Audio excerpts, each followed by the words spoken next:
I'm Richard Marbrow. I'm from Swansea originally, but I've been in North Wales for a few years now. In terms of how I ended up standing here, I've been a member of the Liberal Democrats for far too many years than I like to think of. I think it's 35 years now. I've stood in a number of elections, won some, lost some, taken both in the same way, no matter what happens. But it's really about giving back to the community. It's about believing that actually I can make people's lives better. And it's about believing that I'm a member of a political party that has the best ability and the best positions to be able to do that. And so that's what, and plus with Fflint Wrecsam I've stood for Parliament in Deeside before, which is about half the constituency. So I've shown a level of commitment to the area. It's the ability to make people's lives better, different, happier. I think at the moment you look around and it's become a very angry world since the COVID pandemic. I think that you see a lot more aggression in the world, and I think that that's reflected sometimes in our politics, and I don't think that's particularly healthy. And you see people sort of throwing stones from the sidelines instead of getting involved and mucking in and actually trying to do practical things.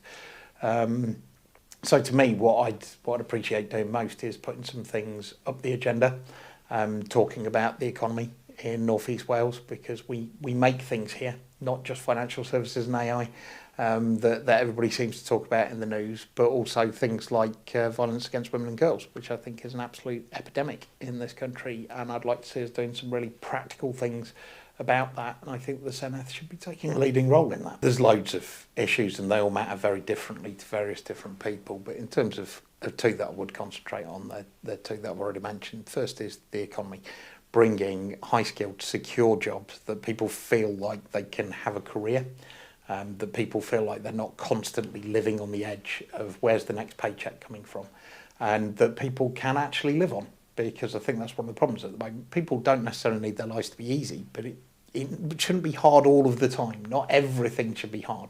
Not every bill should be increasing while your salary doesn't. And the other one is this issue of violence against women and girls. It gets swept under the table. You know, the world is set up to make people like me, you know, middle-aged men, happy. That's the way that it's set up. And what you see are these constant sort of aggressions, the fact that too many female friends of mine don't feel safe walking around at night, that they have to have a completely different set of considerations when they leave their front door than I do. And it's all very well to say, you know, policing isn't devolved. But at the end of the day, it's not just about when the police turn up. There's a ton of stuff that leads up to that, and that is about security. That is about the angriness of society today. And that's stuff that Senedd members absolutely can do something about by creating policies that make life simpler to navigate. I think the Welsh Government's made everything far too complicated. One of the best examples, you walk into a GP surgery and you see these notice boards that are festooned with posters that are just pinned on top of other posters that are all advertising dozens of initiatives that at some point somebody in the Labour Party has come up with a bright idea and gone, let's have an initiative on that. I'm like, this is all getting far too complicated. When people want to go to the doctor, they quite like to get seen and get told what's wrong with them and be given some pills to make it go away, or a referral to a consultant. They don't need to read 60 different posters about different initiatives that are going on. This should be fairly simple. It's a good question in terms of how you sort it out. This is something that needs to be looked at. I think what's absolutely clear is that Betsy isn't working. And that is a real problem, and it's been a problem for a long time, and it needs to be recognised. And I don't think Betsy in its current configuration can continue onwards. But in terms of specifically what we do, I think a lot of that's about talking to the professionals and about talking to the patients and about talking to even the people in Cardiff, the health experts. The Welsh NHS isn't that big. So one of my concerns, I've talked about it a moment ago, is the complexity that exists in the system. And the question is Betsy making it simpler, or is it making it more complicated? So then you've got to look at, well, how do you have local accountability in healthcare while not adding cost and complexity into the system that makes it run slower? Some of what's wrong with the NHS is clearly about funding, but not all of it is about funding. So we do have some very clear specific policies that are available on our website. We've just launched them in our manifesto that you can see on what we do in order to free up pressure in the NHS. But I think when it comes to Betsy specifically, we're going to have to do something, but that needs a carefully thought out plan and not a knee-jerk reaction, another initiative, a rebrand or anything like that. It needs thinking through and going, if you were starting from a blank slate, how would healthcare in North Wales be organised? And I don't think if you were doing that, you'd come up with Betsy. I don't see why it would take up a service cut further down the line, because at the end of the day, what it's doing is effectively buying you time. So we've got a crisis right now. On any given day, there's about 1,400 people in hospitals in Wales that don't need to be there. By creating 5,000 extra social care places, you can pull that pressure out of the system. Once you pull that pressure out of the system, you've got the time, the space, the room in order to fix some of those underlying root cause pressures around that complexity, about the number of initiatives, about where provision is and what kind of provision exists. And that's why putting that penny in order to create that time and space enables you to later on create a more stable situation throughout the system. So it's very much about a thing that takes that, pops that cork, takes that pressure out of the system and enables the professionals and the politicians to work together in order to solve the underlying problems. If we discuss that right now in terms of red lines, we don't know who we'd be working with, and they're different red lines for different people. So we've been pretty clear, we don't want Plaid running around spending an absolute fortune on an independence campaign that's never going to happen. So that's with Plaid. With Reform, we've probably got dozens of red lines, so many red lines that I cannot see any circumstances in which we would support Reform. The Labour Party would be on their way out, and I think that, you know, that again, you'd have to look at, well, how exactly could they persuade us to do things? So at the moment, it's far too early to talk about red lines, and it's far too complicated because we don't live in a two-party system anymore. It used to be fairly simple, that in elections there were Labour or the Tories, and if they were short, we had to decide who was going to be the people in charge.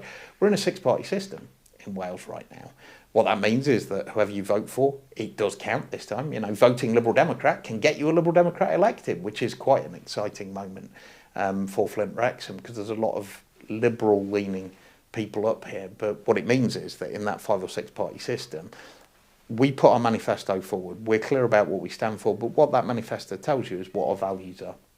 And so we'd approach any negotiations like that from a point of view of the values and what we believe our voters have elected us for. Because we think ours is thought through in terms of, I've talked before about the economy.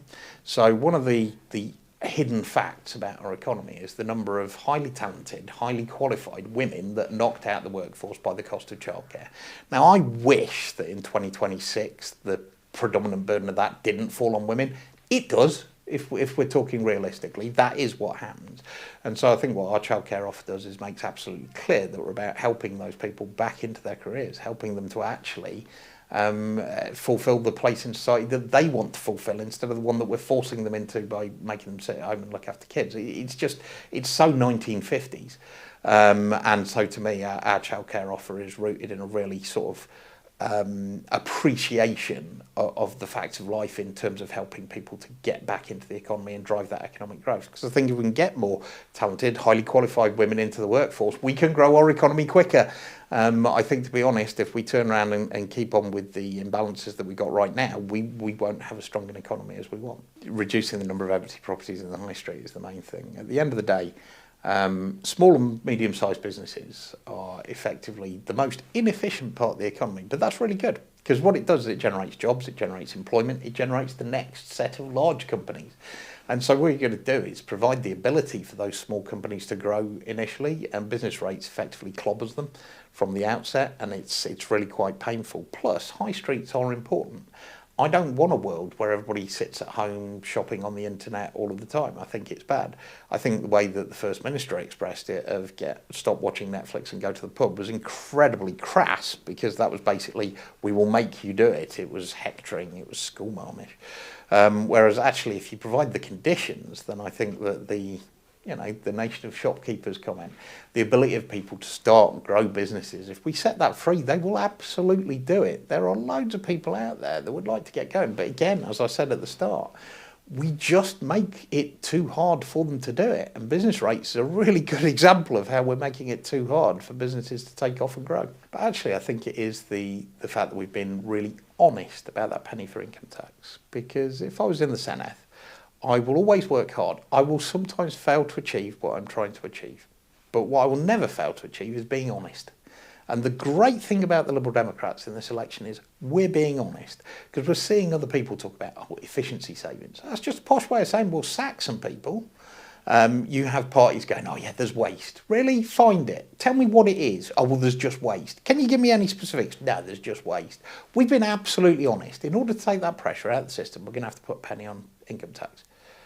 That's not going to be wildly popular with absolutely everybody. But what it does show is we're really honest. We're telling you the truth. And I think that's a massive difference between us and the other parties in this election. So the thing that I'm proudest of is the honesty that runs throughout our manifesto.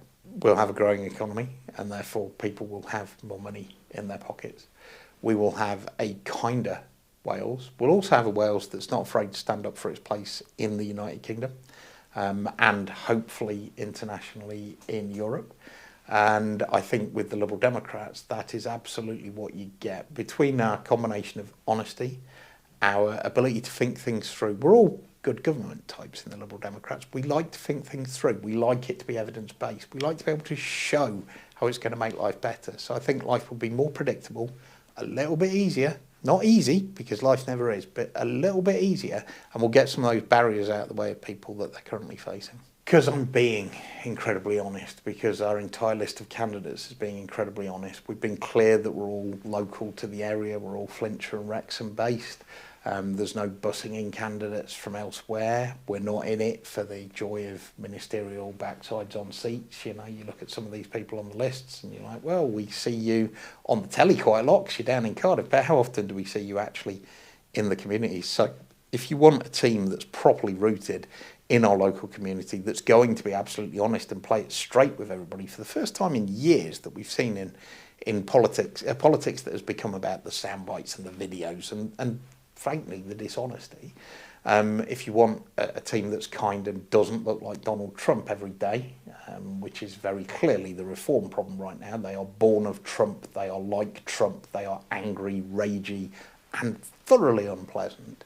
Then in 5 years' time, then what you'd see is with the Liberal Democrats, we would be the complete opposite of that.